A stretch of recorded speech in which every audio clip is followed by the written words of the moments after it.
Want to fix the Elder Scrolls 4 Oblivion Remastered crashing on startup? This video will show you the simple tricks to get back to Cyrodiil. Let's dive in.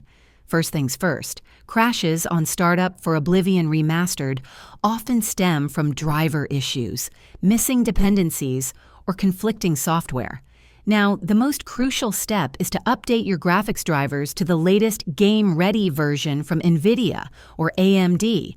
Outdated drivers are a prime culprit. Perform a clean installation using DDU if necessary. Next, ensure your Windows operating system is fully updated.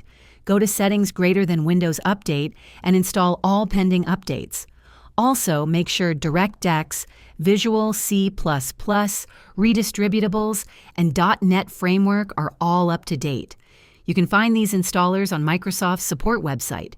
You'll also want to verify the integrity of the game files through your game launcher, Steam, Epic Games. Right-click Oblivion Remastered, go to Properties, then Installed Files, and click Verify Integrity of Game Files. This fixes any corrupted or missing game files.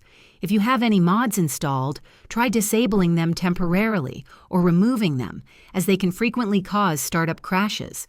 Launch the game without any mods to test. Finally, try running the game as administrator. Right-click the game's executable. Go to Properties, then Compatibility, and check Run this program as an administrator.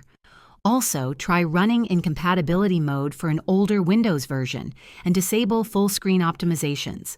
If this helped you out, hit that like button, subscribe for more gaming tips, and let me know in the comments what you want to see next.